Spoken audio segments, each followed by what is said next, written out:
Hong Kong for the last generation. On BabyMotoR.com, the Republican candidate for governor. Have sexual relations with I realize that this is something he is We're not going to be able to solve our problems if we get distracted by sideshows and carnival barkers. One Republican, one Democrat, and you discuss the issues that matter in today's local, state, national, and global politics. Hosted by Steve Hickson with co-hosts John Stanberry and Franklin Chansey. This is Backfire. Oh, I guess we're live already. Good morning, everybody. Welcome to another edition of Backfire. Yeehaw! Yeah! It's not Cinco de Mayo yet. Oh, okay. You need to slow down. Oh, Frank. Oh, we've already got a call. I ain't even introduced you guys yet. Good morning, John and Franklin. Hey. Good morning. Good morning, caller. Go ahead and talk to us. Good morning. This is Edward Webb. I really enjoy your program. But I was listening to the news this morning about another 18-wheeler wreck, and we're having too many of those around in this area. It seems like it's real, mostly daily. But who is authorized to slow the traffic down on the Interstate 75 besides the state trooper? I'd say any law enforcement official should be able to do it. Sure. Yeah. Mm-hmm. I mean, the Highway Patrol, I think, has primary charge, but the county sheriff's department, they operate there as well. Yeah. Well, some of the cities, they say they've got speed traps, but no, all they're doing is enforcing the speed limit, And I would like to see someone in Bradley County, Hamilton County, and around in here enforce the speed limit more, particularly, and as well as individuals. But these tractor trailers are just having too many wrecks around here, I think. But the problem with the tractor trailers having so many wrecks is there's probably 3 times as many tractor trailers out there right now as there was 10 years ago. We do a lot more shipping by 18-wheeler now than we do by train, and we used to the ratios used to be different. I wish they'd put a limit on the amount of trucks on the road, but that's not going to happen. I wish they'd set up a special highway or lane for trucks to stay in and put some rules in place about trucks. If there's 3 lanes out there and there's a hill, trucks will be they'll be in the fast lane trying to pass a truck that can't get up the hill. That's true. Well, when they're supposed to close that lock, they say in 6 years in Chattanooga at the Chickamauga Dam. Yeah. And said when they close that lock, there's going to be thousands of more tractor trailers on the road. Well, there's a big traffic jam in the westbound lane of I-24 this morning that shut it down to the point they're diverting traffic off the road. Yeah. So. Yeah. Well, I think that would help. There may be other problems. The trucks may have problems, or the drivers may not rest, or all that. But I appreciate you gentlemen taking my call, and I really enjoy listening to you, and you have a great day. All right, Thank Ed. you. Thanks for calling. Well, trucks are a problem. I see it. My wife got where she won't even drive on the interstate hardly because of these trucks. It's amazing. They're just everywhere. There's 3-to-1 trucks over these cars these days, it seems like. Just a note to potential callers. That guy had the right idea. He called before y'all could get worked up, so we actually took his call. We don't get worked up. I don't know what you're talking about. Somebody brought this and put it on my desk this morning, and I just think it's wonderful. And it's got a picture that says, "So Trump is mentally ill." And it's got a picture of him all dressed up like a clown with a red nose and all this stuff, and a clown tie. And it says he built a multi-billion-dollar empire that spread across the world, was able to beat 17 of the best and brightest Republican candidates, turned around to beat the most qualified woman of our time for the presidency, and then took his first year in office, caused the stock market to climb to heights never seen before in history, lowered unemployment, almost wiped out ISIS, restoring law and order for all while working with a hostile Congress and the media attacking him 24/7. Perhaps we need more mentally ill people in Washington. John, I'll give you that to take to your office. I'll take that. Oh, Lord, I don't want to get you stirred up too quick. Anything y'all want to talk about particular this morning? Franklin, you got anything on your mind? Well, I think John was involved yesterday in a forum for the sheriff's candidates. He might could give us a report on what happened. All right, give us a report there, sir. Well, we had Rotary Club had both the candidates in, and we kind of set the forum up to try and have a little different feel to it. We had a little raised stage, and both of them were sitting down, and surprisingly, body posture and the situations of a discussion can affect kind of the tone, and so we felt like having them both relaxed and seated would kind of give a conversational tone. Everybody I talked to thought it came out really nice. Both candidates, I think, represented themselves very well, and I think that their message perhaps got out to an audience that has missed a lot of it. You know, I go to both rallies, and a lot of times you're seeing some of the same people at each rally. This was a whole new group of people. There's over 100 people in Rotary, and everybody could bring one guest. I kind of messed up. I was honored to have I don't know, am I allowed to? Well, I had another guest that I was very honored to have with me, but I called Franklin about another issue, and he said, "Oh, I'd like to go." And I said, "Well, I'm only allowed one guest, and I've already invited someone." So, well, that's all right. But there was a crowded room full of people, and I think both candidates did well. This is a tough race. I can't find anybody that really has a good feel for it moving in any one direction or the other. Any surprising statements or No, not really. I actually think they both gave good answers. There were some tough questions for both. What was the toughest question, you think? Well, I don't know if they're tough questions. They're questions that people have been asking over and over again, and you'll hear each candidate answer these questions over and over again at the rallies that they've been holding. But Sheriff Watson was asked about outside business ventures and what was he going to do going in the future. And, you know, he explains what the situation was and how he felt like it was in the best interest of his family to do some of the things, and that he then says, look, you know, the numbers are really good in the sheriff's department. Mr. Lawson was asked, you've been a lifelong Democrat, now you're running as a Republican, what brought that change on? And I think he gave an answer that lots of people give. He said, look, I didn't leave the Democratic Party. The Democratic Party left me. You know, I'm pro-life. I'm pro-Second Amendment, and the Democratic Party doesn't represent those positions anymore. You mentioned that one of the potential questions that might be asked was asking each of them to effectively say something good about each other. How did they handle that? Actually, that question apparently didn't get. Oh, that's too bad. Ran out of time. I told Franklin I was actually kind of looking forward to the question. The way it was worded was, you've both served in the department for the bulk of this term, and there were a lot of really good accomplishments that were achieved during that time. What part of those accomplishments do you deserve the credit for, and what part of that does your opponent deserve the credit for? Unfortunately, they ran out of time and didn't get to that question. And that's the kind of question that you're really not looking for the answer so much as how it's handled. Anybody ask about the wife being a bail bondsman or anything? No. That didn't come up. That seems to be the big conflict in the whole race, is that Eric Watson's wife is doing bail bonding or something. Everybody seems to be. It wasn't asked yesterday. We didn't have questions from the floor or anything because, you know, this race on the margins has been a little ugly in some cases, and we were looking for a more dignified sort of policy-oriented discussion. Boring is what you're saying. I didn't think it was boring at all. I thought they gave good answers, both of them. I think they both acquitted themselves very well.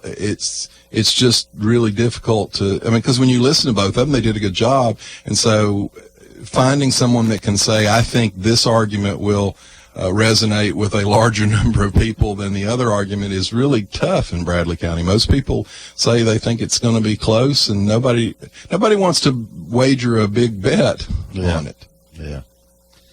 Well, what about other races? What's going on in other races in Cleveland right now? What's another tight race? probably the 6th district has a couple of races that are probably going to be tight, the commission race and the constable race down there. Dan is the incumbent, and Dwayne Hicks. Tim Mason is running against Dan. Of course, and I hope everybody understands, now we have A and B commission seats. Before it was the top 2. Now there's specific races. So there's 14 races. Most of them are unopposed. How do you know whether you're going to be A or B when you run? Well, you're told. They just assigned them. So the incumbent's not A automatically? No. What I mean is there's an A and a B commissioner.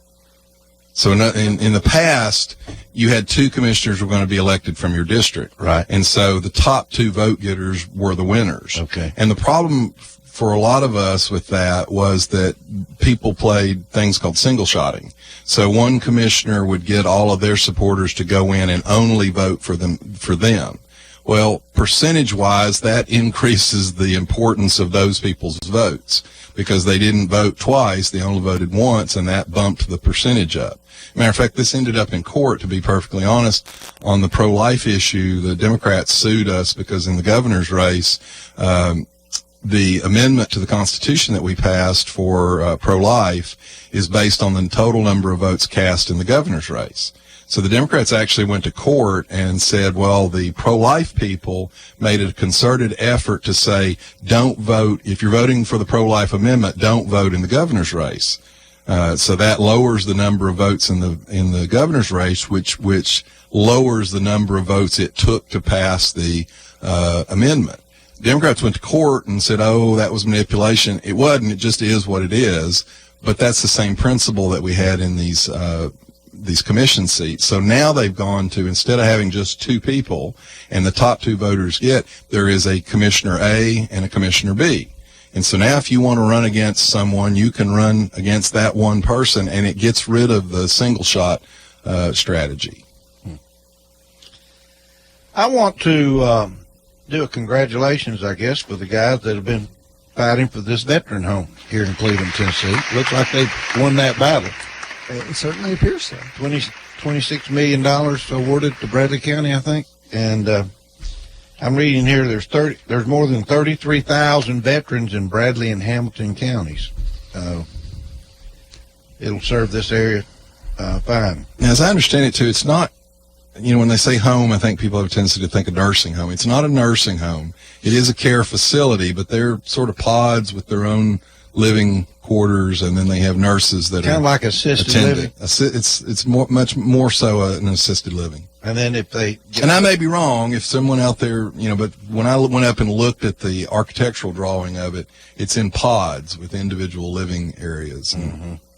Tell us what Is you the think. entire $26 million for construction? I don't know. 614-555-53. The city and the county the county has been putting money into this. I know that the HCI committee, the Healthy Community Initiatives, early on was actually funding a lot of the site prep and some of that stuff.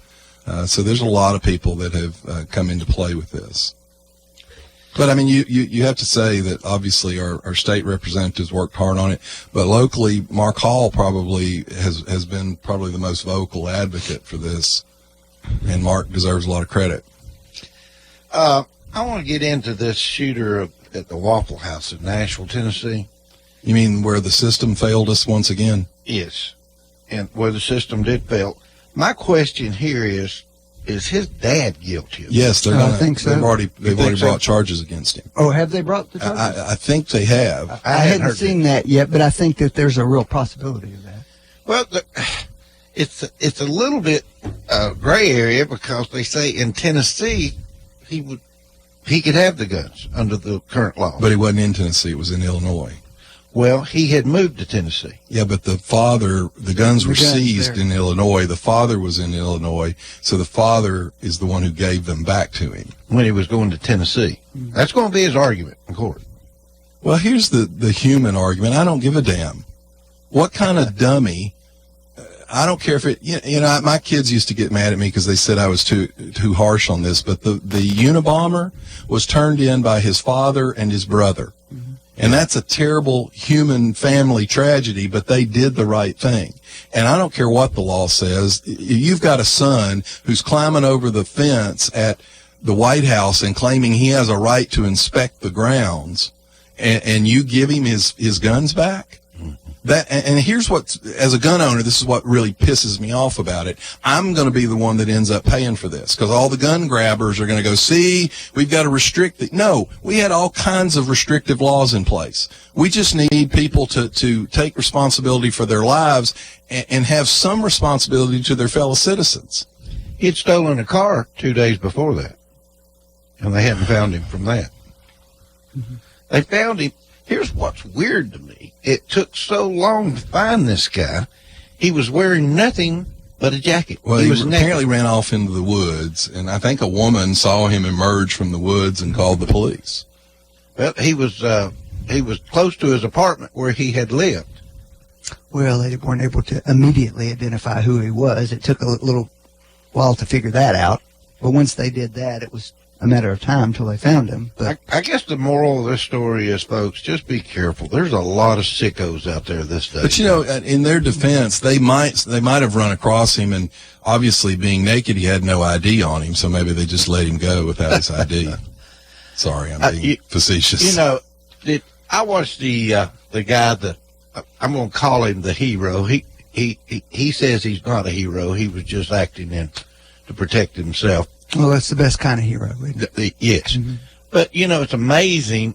He was talking about, evidently he must have been, you know, everybody's been to a Waffle House. You go back to the restrooms, there's a swinging door there. Evidently he must have seen the guy coming in and heard the guns fire outside, and he was behind the swinging door. Evidently he must have been able. He said he saw him lower the gun for a moment, and he acted at that moment. Yeah. Mm-hmm. That's amazing. That's just simply amazing. Well, there's a lot to glean from this, though. The anti-gun left has already seized on some of this. For example, they've talked about the guy that disarmed him. Now, this is David Hogg, one of the teenagers down there that's become one of the poster boys. He twittered this: so only a good guy with a gun can stop a bad guy with a gun. You know, question mark. Right. So you just look at that and go, that statement is so absolutely ridiculous. Are you actually going to argue that had he had a gun, it would have been harder for him to stop this guy? On top of the fact that these are the same people who have said you shouldn't have AR-15s in society because they actually defended the police not going in the school by saying nobody could confront someone with an AR-15. But here's a guy that confronted him and stopped him with his bare hands. So this post by David Hogg is kind of like saying, if the police ever disarm someone without using their gun, that's proof that police really shouldn't have guns. There was a boy that went to it was interrogated by the school resource officer. The one boy that's kind of been vocal supporting Second Amendment rights out of the Florida school. And he is now, actually, it's a perfect example of why we need a Second Amendment. Franklin, are you familiar with what they did to him? Tell me. Well, he went to a firing range with his father, and for the first time, he shot an AR-15. Now, wait a minute, let me go back just a moment. Was this boy not from the same Florida school that the kids were shot at? Yes, he's okay. one of the. He's the only. I want to get the whole story in there. He's the only spokesman who's been supportive. There's a couple others that have been supportive, but he's been the main spokesman. Now he's actually accepted a call from the White House instead of bragging about hanging up on the president. He's met with senators. He's met with congressmen. He's met with the governor to discuss school safety and what can be done.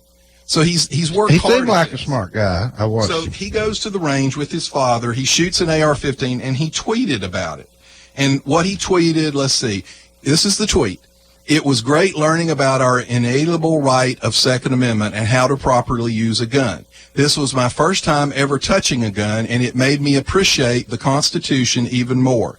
My instructor was very informative. I learned a lot. Second Amendment is important, and we need to preserve Second Amendment. That's what he posted. So he's in class, and he was called out of class and said that a Mr. Greenleaf needed to see him. He didn't know Mr. Greenleaf. So he's taken down to Mr. Greenleaf's office. He was the school resource Mr. Greenleaf is an armed school security officer. Another officer steps behind him. So they seat him in a chair. One of them stands behind him with his hands on the back of the chair. The other one's in front of him. They began berating him about his tweet, although neither one of them read it. They then began asking him aggressive questions about who he went to the range with, whose gun did he use, about his father, all of which was in a condescending and rude tone. Then a third armed officer came in from the Broward County Sheriff's Office. At that point, he went back through the same questions. And so he finally said, he asked whether he could record the interview. They said no. He asked if he had done anything wrong. They again said no. And he asked why he was there, and one of them said, "Don't get snappy with me. Do you not remember what happened here a few months ago?" Yeah, I bet he does, since he was a victim and since it was their department that let them be shot while no one entered the building. But he was basically treated like a criminal. Now, I just asked Franklin, does that seem like, the one kid who has a opposing point of view is brought in and interrogated by armed security people like that without his parents, without any counsel, and without having done anything wrong? What do you garner from that as a lawyer? I would garner from it, it's a overreaction by those people, and I would also argue that it's almost a predictable, understandable overreaction if you've been through that experience yourself. So you mean a kid who has no mental I'm not problems, trying to defend who them. has been incredible? I'm not trying to defend them, John. I'm just talking about humanity, human nature. All right? So if you've had this kind of tragedy thrust upon your community in that kind of way, and you're so emotional about it, it's not a surprise that in that circumstance there'll be some overreaction. That doesn't mean it's right. Let me interject you. Let me interject you. The police, if they're going to do these type things, they need to get their wits amongst them of how. First of all, the boy asked if he could record the conversation after he found they got in there, and they said no. Yeah, well, I've seen that happen lots of times from police officers. I mean, they were very hard. Don't get but the snooty point with here, me. though, Franklin, is if he had, for example, the brother who was on the grounds, I understand that. The girl who posted, this was a law-abiding. That's my only point, though, John, is they're hypersensitive right now. It doesn't mean what they did's right. In fact, I would agree with you that it was wrong. Well, right? I'm only telling you that in the context of what happened, I'm not overly surprised. Now, if that's happening in schools all over America, that'd be a different. Well, let me ask you. It's more important for this one case because he's the only outspoken supporter of the Second Amendment of the school. Do you not feel like perhaps there's some shades of we don't like what you're saying? Well, I doubt that. Why would you doubt that? Because I think that there is an enormous amount of pressure on those law enforcement officers right now to make sure that nothing happens in this school.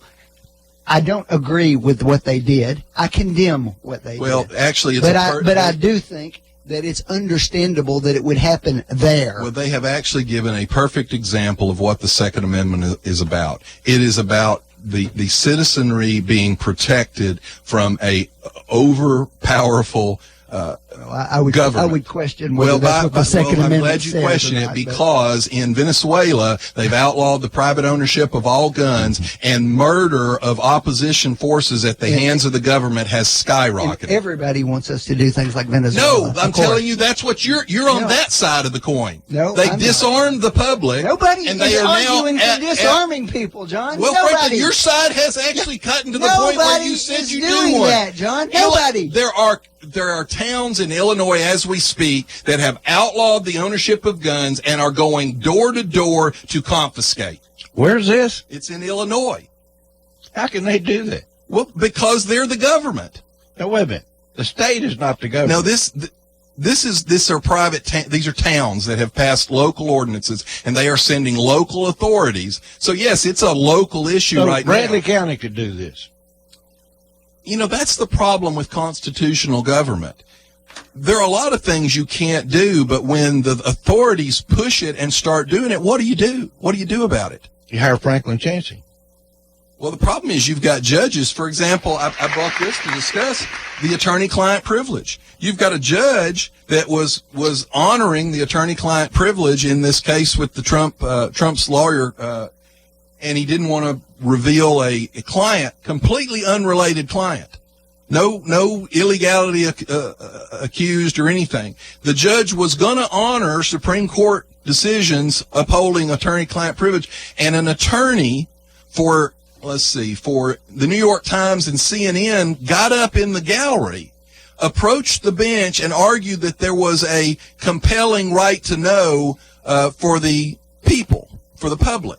Now, first off, the attorney for the New York Times was not a party to this. So they actually, correct me if I'm wrong, Franklin, shouldn't have been allowed to approach the bench and make an argument. Right. But the judge at that point dismissed all of her previous concerns. She was going to have the meeting in private to protect the confidentiality of the client. She said, well, okay, the public's there's an attorney-client exception, newsworthy exception. And she basically violated this client's confidentiality privilege. Apparently not. Really? Apparently not, given that the client issued a public statement that he wasn't his lawyer. Because he had already been outed in public court.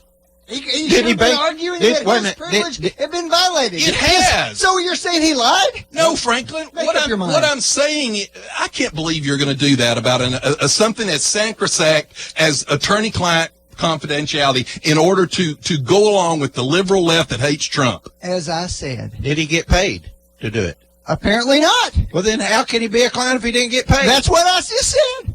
Franklin, that's what Sean Hannity said. He's not my lawyer. You're getting around the fact that I'm not getting around it. All right, then let's deal with what happened in court. I'm getting around somebody who's apparently engaged in a whole lot of quote, business activity that is not the practice of law. Are you concerned that a judge allowed an outside attorney to argue before the bench in a case they weren't associated with, and then summarily accepted their argument and disclosed a client in public proceedings when they obviously had no real interest to do that? That doesn't bother you? The privilege, John, is not the lawyer's, it's the client's. And the client didn't want it. Well, the client says he wasn't his lawyer. Franklin, you're mixing timelines. No, I'm not. Up. Judge Wood. Which one's true, John? Was he his lawyer or not? Let's start with that premise. No, don't start with that. You're doing what lawyers do. You are confusing there is the no issue. Friend privilege. You're confusing the issue. You don't get to have a privilege because you're friends. Franklin, this happened in one setting. The judge had agreed to go into private hearing and to disclose to the government who the client was. And when she announced that ruling that they were going to go into her chambers to do this, an attorney for the New York Times and CNN approached the bench, argued that they had a newsworthy exception that the public had a right to know. Now, this attorney was not a part of the original Stop suit. with what you said. A newsworthy exception is what they're calling it. What is a newsworthy exception, Franklin? To attorney-client privilege? Well, first of all, there would be a question as whether the privilege attaches to the real question of just whether you have a lawyer or not, number one. Number two, the privilege attaches to statements made by that person to the lawyer.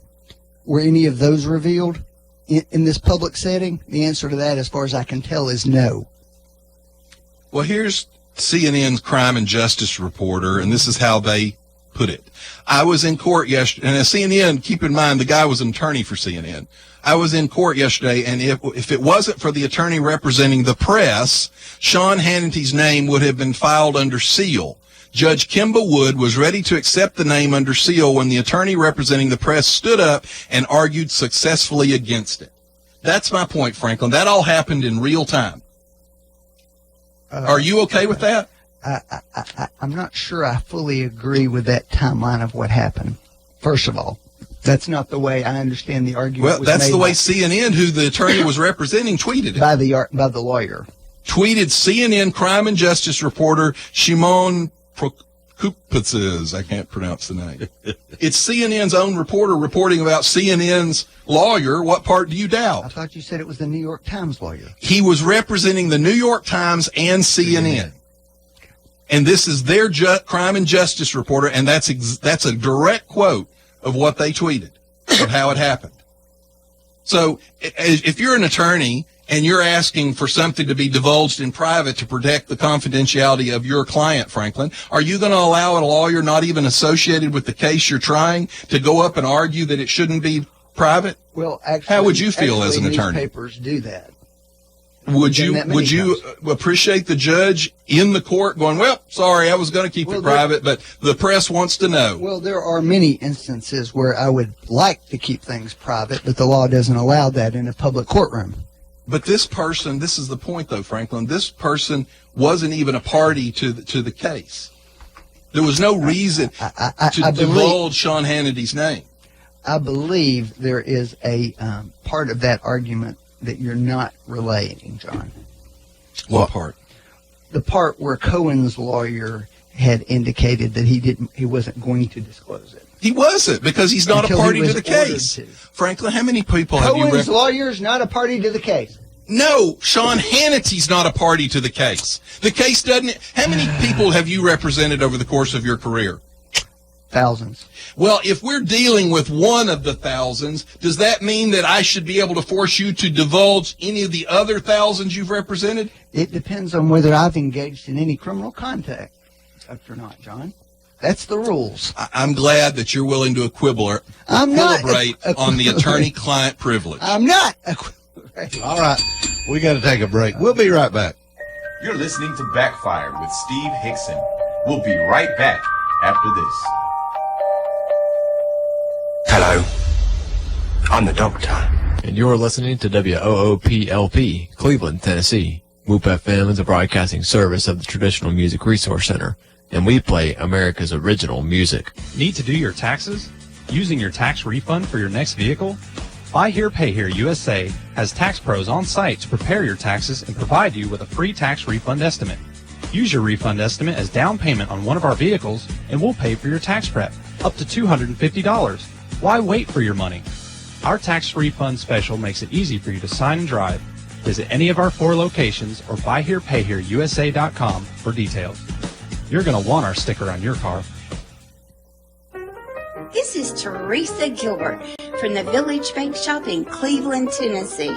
Do you have a birthday, wedding, or anniversary coming up and want that perfect cake? Need some donuts to sweeten up your coworkers? Want to surprise your sweet thing with a bag of cookies? Then come on over to the Village Bake Shop. Family operated since 1961. The Village Bake Shop is your first and last stop for fresh baked goods that will feed your sweet tooth.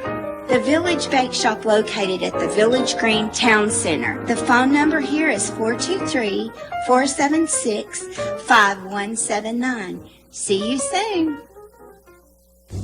Attention, Cleveland area creditors. Are you tired of dealing with debtors that owe you money? I'm Jeff Renfro, and I've owned and operated Financial Recovery, a debt recovery specialist here in my hometown of Cleveland for 18 years. We're a licensed and bonded Tennessee collection agency working for a wide variety of creditors, from commercial, manufacturing, physicians, dentists, attorneys, small business owners, to individuals. Look, any kind of business dealing with billing, charge accounts, or even return checks. I know your past due accounts are not a top priority for you, but they would be to me. Let me try to make it easy for you to make a change in the way you've been handling your accounts. There's no contract and no cost to you in most cases, as our fee of only 30% can be added to the balance owed to you. So, whether you have hundreds of accounts monthly and need help with your billing and collection, or you're just an individual and somebody owes you money, let me help you. Give me a call at 400-5376 and I'll come by and see you. That's 400-5376. Financial Recovery, a licensed and bonded collection agency in Cleveland, Tennessee, 400-5376.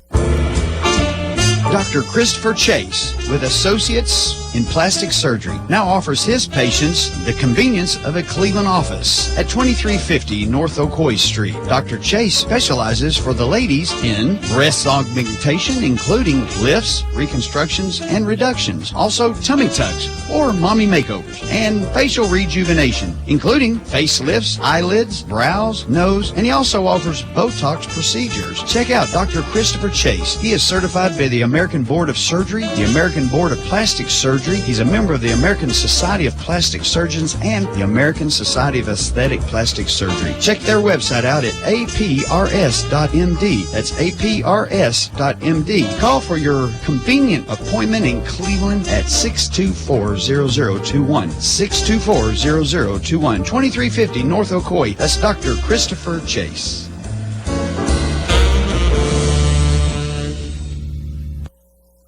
When I was elected as sheriff, I kept my promise to reduce spending and put more deputies on the street.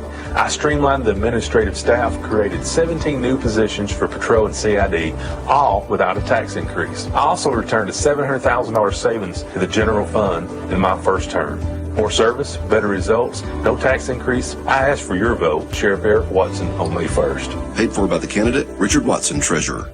If you need a little green, Lending Frog is making deals. He'll lend you cash on any kind of wheels. Borrow just a little, or you can borrow big. Lending Frog is a new financial gig. It's hip to hop into cash. LendingFrog.com is making a splash. Dig it, dig it. Dig it, dig it. Economy Rental, located at 901 Sahara Drive Northwest. Economy Rental. Rent a living room suite as low as $11.95 a week, $47.95 a month. Bedroom suite from $11.95 a week, $47.95 a month. Economy Rentals. Room packages at group prices. Come by, tell us what you're looking for, and get a group price. 15,000 BTU air conditioners for only $19.95 a week or $79.95 a month. 110 volts. Cool 700 square feet with a remote control. Economy Rentals. Troy-built riding lawnmowers. 17.5 horsepower, 42-inch cut, $34.95 a week or $138.95 a month. Economy Rental. Poland 21-inch push mower, $13.95 a week or $55.95 a month. Locally owned and operated for more than 35 years. Located at 901 Sahara Drive Northwest. Economy Rentals. You're listening to Backfire with Steve Hickson on Whoop FM. Call 423-614-5553 to join in on the conversation. My point is the judge back to Backfire. Attorney-client privilege by doing this in open public court. Sean Hannity says he's not his lawyer at Well, all. at that point, he had been outed. And now they're actually... Then he ought to be saying... Now they're actually they are actually writing stories on what Cohen did for Sean Hannity, real estate deals, which are all completely legal. And he is now being raked over the coals for that, which is exactly why Cohen didn't want it done in public court. Because your people look for any opportunity to damage a conservative that supports Trump. Should be jumping up and down, screaming that his attorney-client privilege had been breached. He is, but it's already done. You can't unring a bell. He said, he's not my lawyer. He's trying. You're right, Franklin. He is trying to mitigate the damages. You cannot any way stand he up. can. You can't lie and then stand up and say, he said he's never had an invoice from him. No, he said he's not my lawyer. He said he's never had an invoice from him. Well, if he's not his lawyer, there is no privilege. If he's never had an invoice, is he his lawyer? Sure, you can be. All right, well, let me ask you a question. Well, I do pro bono work. George McCoy and I talk about stuff all the time, but I've never paid him for any. If someone talks to a lawyer off the record, if Sean Hannity talked to him as a friend off the record, and Cohen kept extensive notes, did Hannity have a right for that not to be made public? Depending on the substance of the conversation. You know, this is an amazing. I can't believe that you're defending an encroachment on the attorney-client privilege. I'm telling you, the lawyer screwed it up. I'm going to tell you why. The judge screwed it up. I'm going to show you how it happens here in just a minute. Are we supposed to be listening? Okay. All right. What do you got going on? By the way, he's got his live. I've been live for about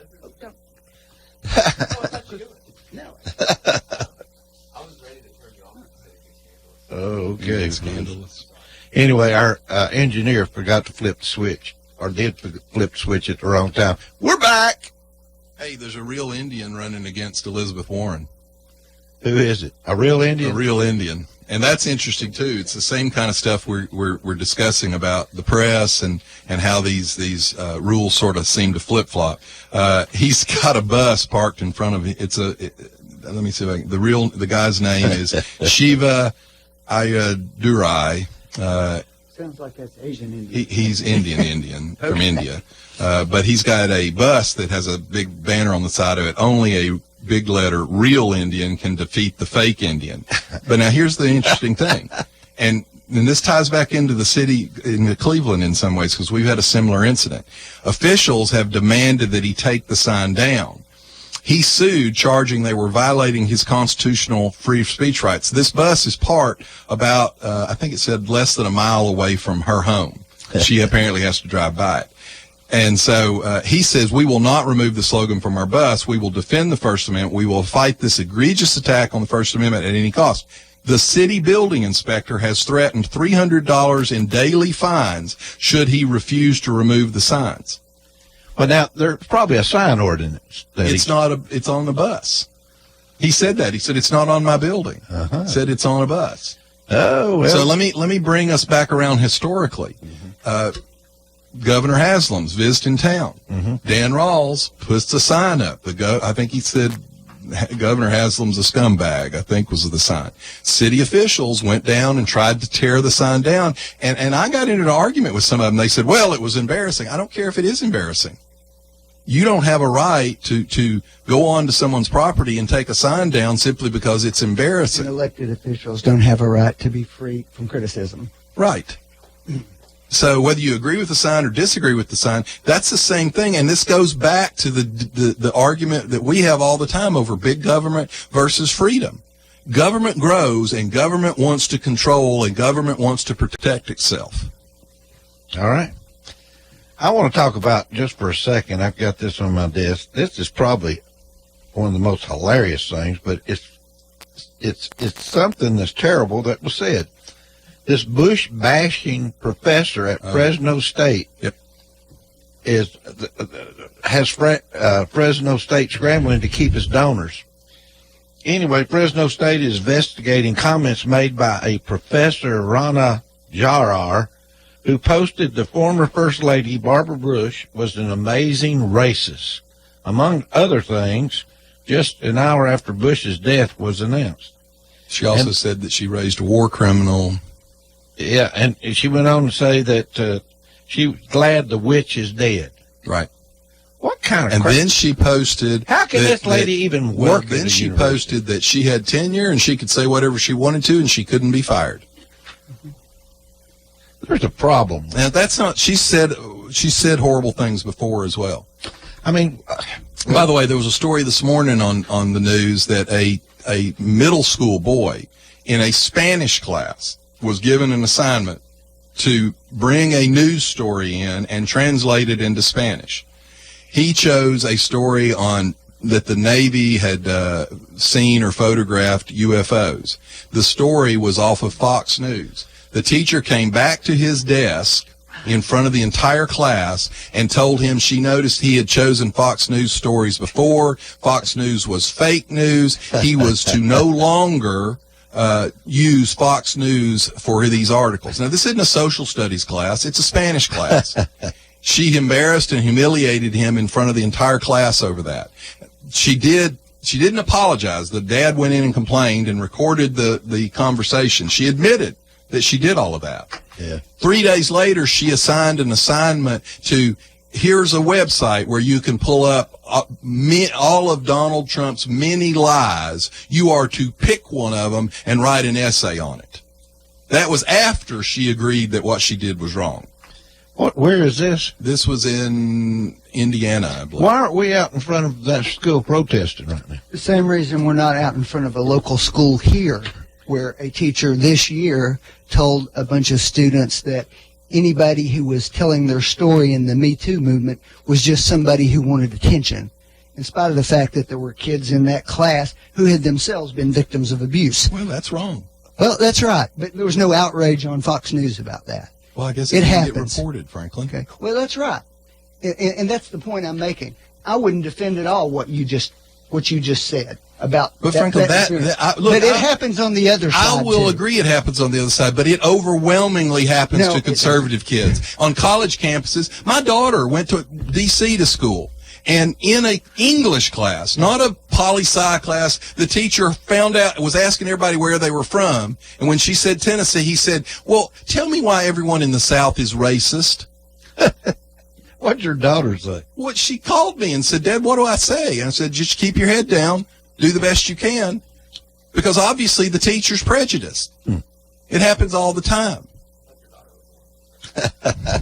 According to them. I got to ask this. We've been talking about a lot of lawsuits. Let's talk about the DNC suing Russia and the Trump camp and WikiLeaks over alleged interference. Well, two things. There are Democrats very concerned that they're going to actually damage themselves with this because it makes them appear unhinged and overly focused. Secondly, it's not a real lawsuit. It's a fundraising gig. Well, I understand they're using it to raise money, but and to keep the left side wound up. Right. That's what they're trying to do. Just keep chaos in the news any way they can.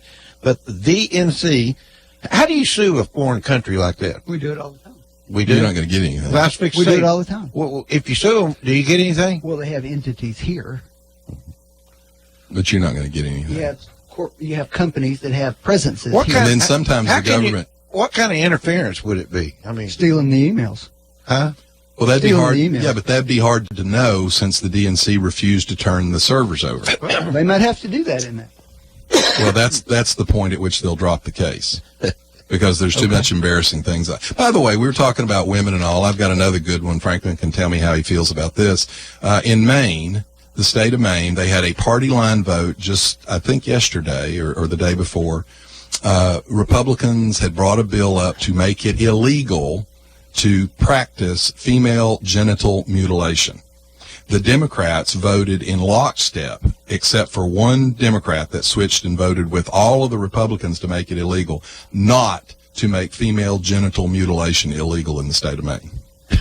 Franklin, do you want to defend that one? The party of women? I'm not defending it. I just don't know enough about this particular bill. Well, the Speaker of the House is a woman, and she was a leader in the Women's March last year in Washington, D.C., and her comment was, this doesn't happen in Maine. So we didn't think we needed to make it illegal. I'm sure the first victims that are brought forward will take comfort in the making it illegal after they've been victimized. I want to ask y'all really important, by the party of women. I want to ask you both a really important question this morning. Did you like Miss Trump's hat yesterday at the state dinner? I mean, yesterday she was wearing. Did you like the hat? I think Miss Trump has handled herself very well over the last week or two. I did not look at Mrs. Trump's hat. I flipped the channel to CNN yesterday just kind of see what was going on, and all they were talking about is Miss Trump's well, let me throw something her hat. out there. It's just terrible. It's just all right. it's But just let me out of throw place. something out there for Franklin to bat around a little bit.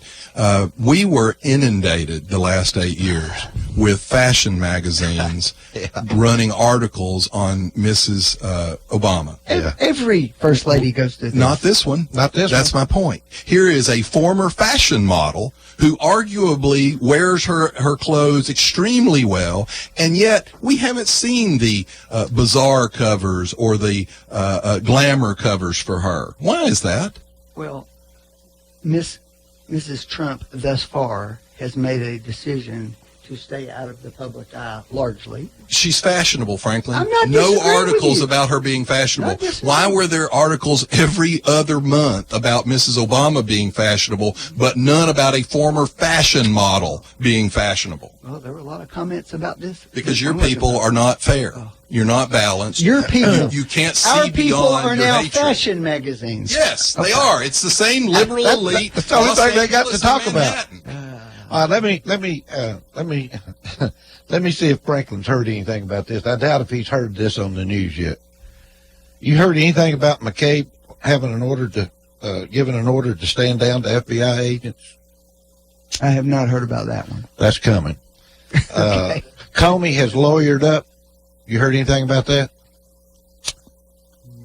I don't know. It wouldn't surprise me. Well, he's gotten lawyered up all of a sudden.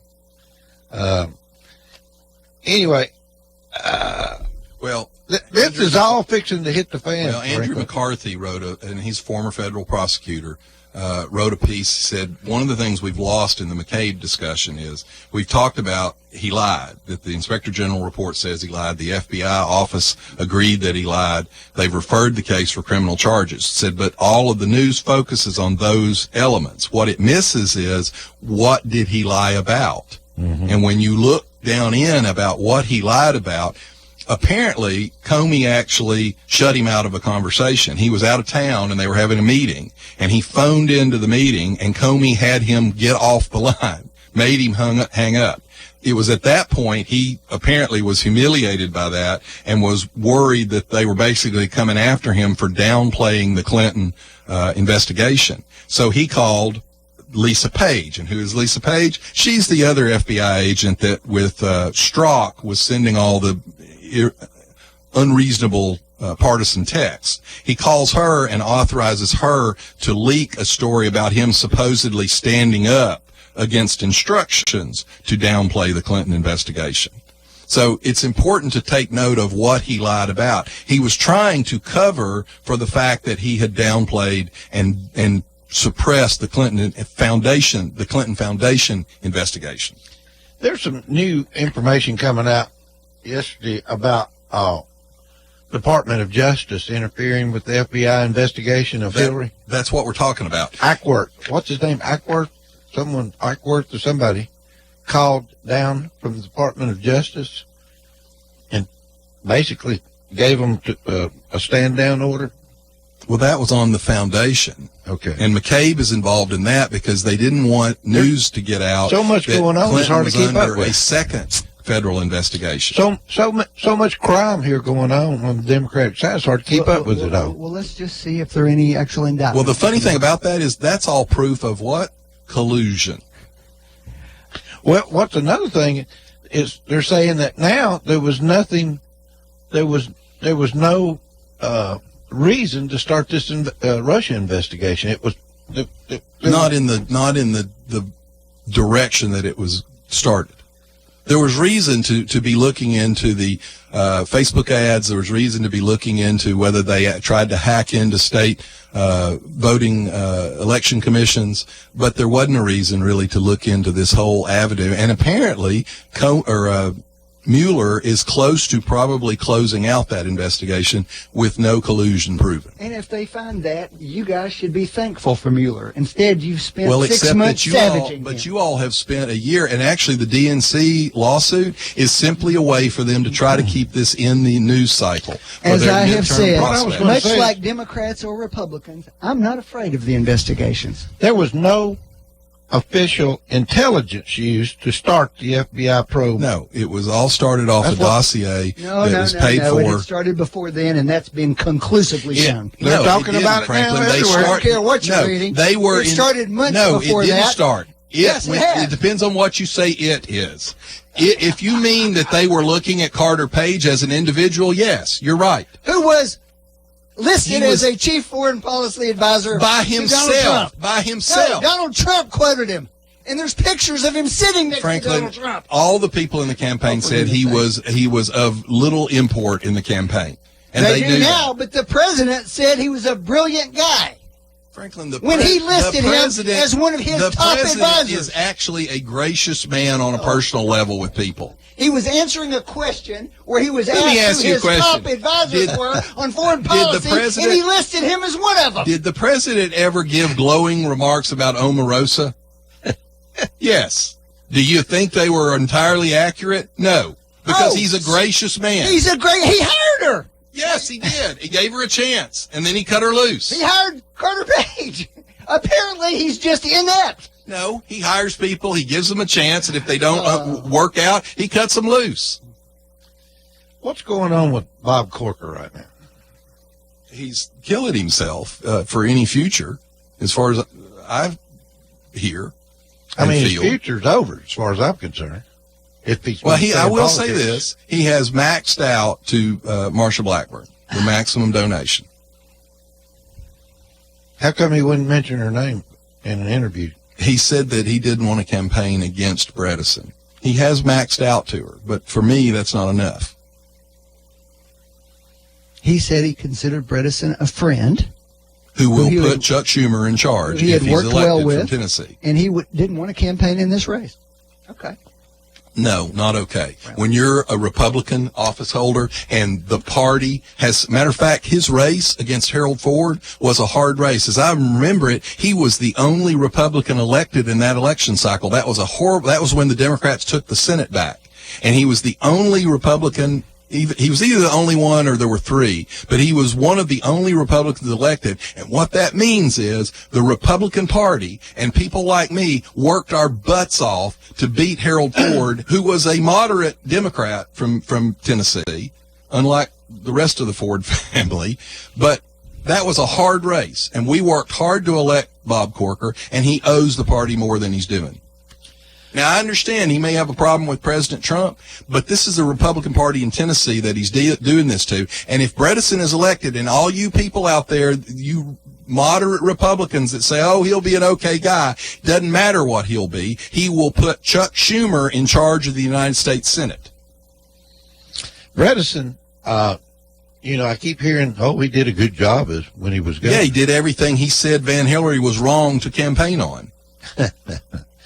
And he's using, his slogan is he's running on what is good for Tennessee. He's not running Chuck against Trump. Schumer won't be good for Tennessee. Here's how these things work. You elect someone like him from Tennessee. Right. And he says, oh, I'm conservative, I'm pro-life. Well, he'll run every time on being pro-life. But guess what? Chuck Schumer won't allow any pro-life legislation to come up for a vote, so Phil Bredesen doesn't ever have to vote against it. Right.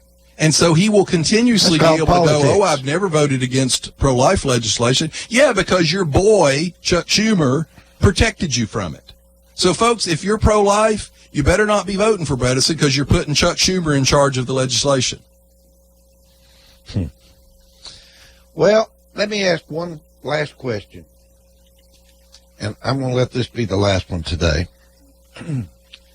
John, do you expect your employees to be loyal to you? Yes.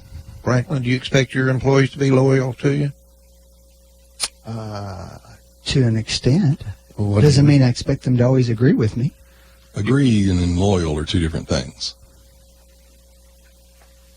Put it this way. If you think... Why do you ask the question? Well, you know why. Well, answer it. Because Trump asked Comey, said he liked somebody to be loyal to him. See, I don't have a problem in the world with that. And I don't have a problem with Obama asking that. There is a difference if it's the director of the FBI. I disagree. I disagree too. I mean, what difference being does it loyal make? to me doesn't mean being illegal. Well, it doesn't mean covering for illegality. It means, are you going to be loyal to we me? have a great tradition in this country, especially the last 40 years.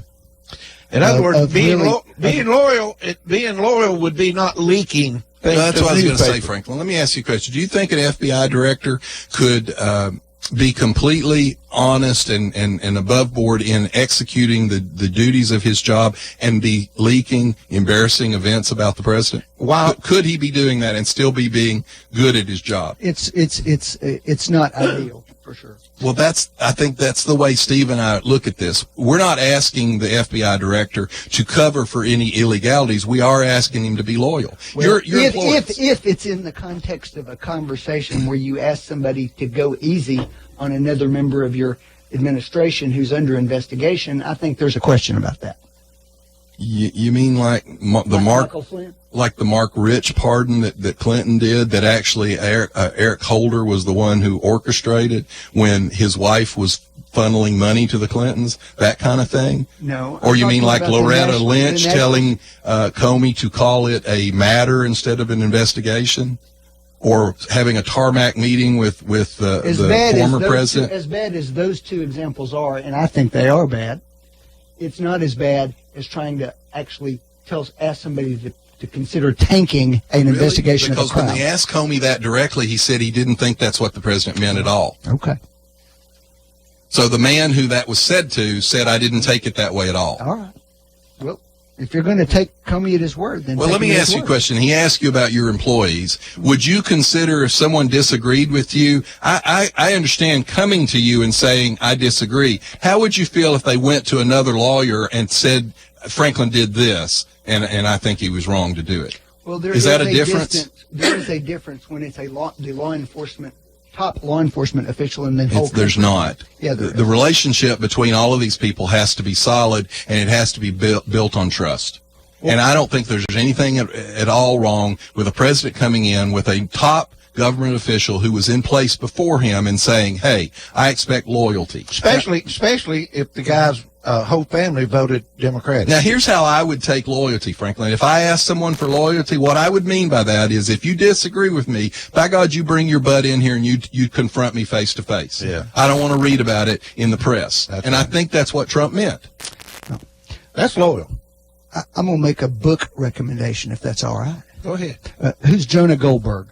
He's a pretty solid right-wing conservative. Okay. Well, I'm going to recommend a book by Jonah Goldberg, which I think is very relevant to our conversation here. It's called Suicide of the West: How the Rebirth of Tribalism, Populism, Nationalism, and Identity Politics is Destroying American Democracy. It's a new book by Jonah Goldberg. I like Jonah a lot, but he's a never-Trumper. And that's why you probably are okay with it. No, I agree with the concept of the book, no matter who the president is. All right, I'm going to give you, we're ending the show now, and I'm going to give you a Hickson prediction. You know I was right with my Hickson prediction. Well, you were right about Trump winning the race, that's for sure. Here's my Hickson prediction. Mm-hmm. McCabe will sing. He'll roll. He'll roll, and there are going to be a lot of problems for the Democratic Party. Okay. Bye-bye. You've been listening to Backfire.